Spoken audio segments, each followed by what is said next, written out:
શ્રી ગણેશાય નમઃ. શ્રીમદ ભગવદ્ ગીતા અધ્યાય 3 કર્મયોગ.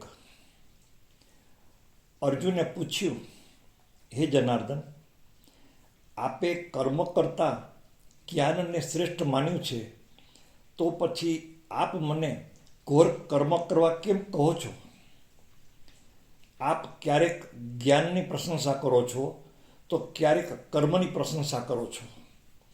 આથી મારી બુદ્ધિ ભ્રમમાં પડે છે. દરેકે કર્મ કરવું જોઈએ, જરૂરી છે. આથી આપ મારા હિત કાજે એક જ બાબત જણાવો. શ્રી કૃષ્ણે જવાબ આપતા કહ્યું, હે અર્જુન, આ જગતમાં જ્ઞાન વડે જ્ઞાનીઓની અને કર્મયોગ વડે કર્મયોગીઓની એમ 2 પ્રકારની સ્થિતિ દર્શાવી છે. નિત્ય નૈતિક કર્મો કર્યા વગર અંતઃકરણની શુદ્ધિ થતી નથી. અંતઃકરણની શુદ્ધિ વગર જ્ઞાનનો લાભ થતો નથી. જ્ઞાનના લાભ વગર મોક્ષ પ્રાપ્તિ થતી નથી. કર્મ ત્યજવાથી મોક્ષ પ્રાપ્તિ થતી નથી. કોઈ પણ મનુષ્ય કર્મ કર્યા વગર એક ક્ષણ પણ રહી શકતો નથી.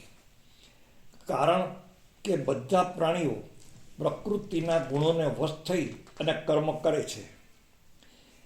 જે ઇન્દ્રિયોનો સંયમ કરી મનથી વિષયોનું સેવન કરે છે તે મૂર્ખ અને દંભી કહેવાય છે.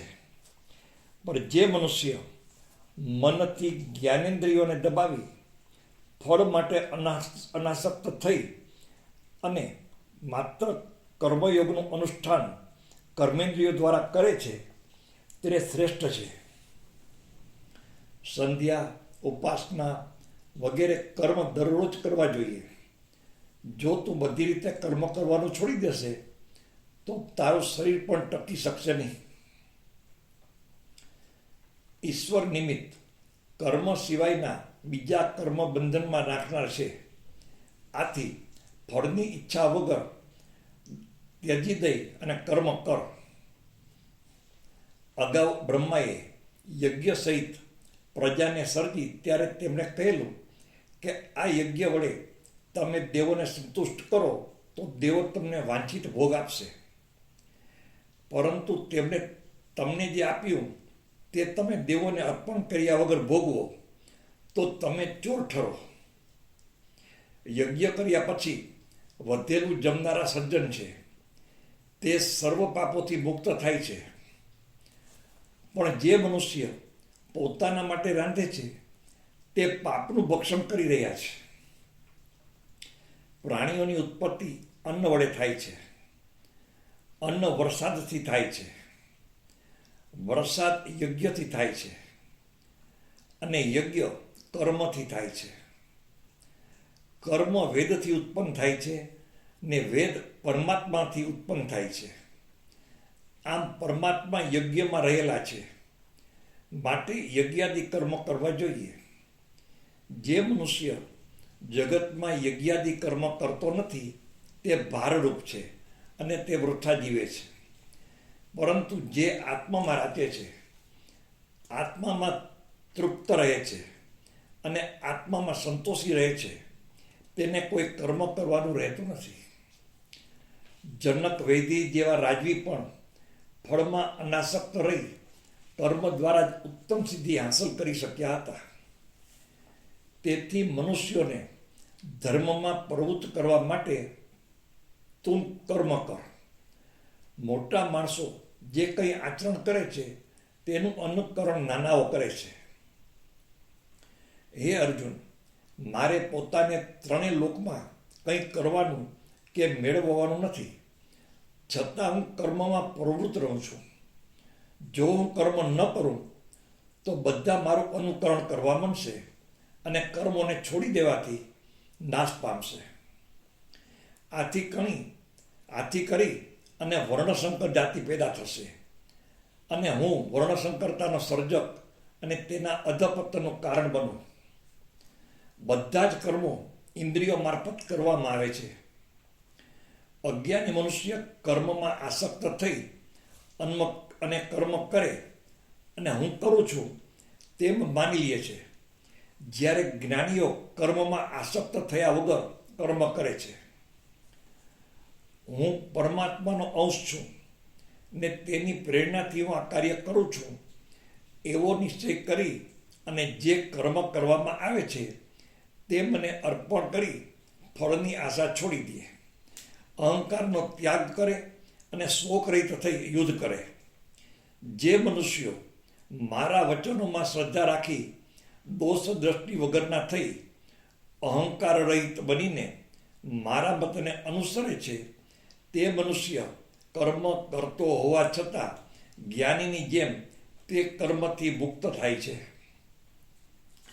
દરેક ઇન્દ્રિયને પોતાના રાગદ્વેષ રહેલા છે. તે રાગદ્વેષને વશ ન થવું. રાગદ્વેષ બંને મોક્ષ માર્ગના શત્રુઓ છે. આથી કરી અને રાગદ્વેષ જીતીને પોતાના ધર્મનું પાલન કરવું એ ઉત્તમ છે. પોતાના ધર્મમાં મૃત્યુ થાય તે ઉત્તમ છે, કેમ કે સ્વધર્મથી સ્વર્ગ સુખ મળે છે, જ્યારે બીજો ધર્મ નરક પાવે છે. અર્જુનને પૂછ્યું, હે કૃષ્ણ, પોતાની ઈચ્છા ન હોવા છતાં મનુષ્ય કોની પ્રેરણાથી પાપ કર્મ કરે છે? ત્યારે કૃષ્ણએ જવાબ આપ્યો, હે અર્જુન, રજોગુણથી ઉત્પન્ન થયેલા કામ ક્રોધ મનુષ્યને પાપ કરાવે છે. આ બંને મહાન પાપી છે. તેને મોક્ષ માર્ગના શત્રુ જાણ. જેમ ધુમાડાથી અગ્નિ, કચરાથી દર્પણ અને ગર્ભવેષ્ટન ચામડીથી ગર્ભ ઢંકાય છે, તે પ્રમાણે કામથી વિવેક જ્ઞાન ઢંકાયેલ છે. આ કામ અજ્ઞાનીને ભોગને સમયે સુખ અને અંતમાં દુઃખ આપે છે. જ્ઞાનીને આ કામ દ્વારા થનારા અનર્થનો અનુભવ હોવાથી ભોગ ભોગવવાના સમયે પણ તે દુઃખ જ થાય છે. ઇન્દ્રિયો, મન અને બુદ્ધિ આ ત્રણ કામના આશ્રય સ્થાન છે. કામ જ પોતાના આવરણથી જ્ઞાનને ઢાંકી અને જીવાત્માને મૂર્ખ બનાવે છે. માટે તું પ્રથમ ઇન્દ્રિયોને વશ કરી જ્ઞાનનો નાશ કરનાર કામનો નાશ કર. ઇન્દ્રિયો દેહથી અલગ છે, બુદ્ધિ મનથી અલગ છે, મન ઇન્દ્રિયોથી પર છે અને આત્મા બુદ્ધિથી પર છે. માટે હે અર્જુન, આત્માને બુદ્ધિથી મહાન ગણી અને બુદ્ધિથી મનને અંકુશમાં લઈ કામરૂપી શત્રુનો નાશ કર. ભાગવતજીના આ હતા 3જા અધ્યાયનું વાંચન. આવતીકાલે આપણે શ્રીમદ ભગવદ્ ગીતાના 3જા અધ્યાયમાં પ્રવેશ કરશું. શ્રી ગણેશાય નમઃ. શ્રી કૃષ્ણ શરણમ મમ. શ્રી કૃષ્ણ શરણમ મમ. શ્રી કૃષ્ણ શરણમ મમ.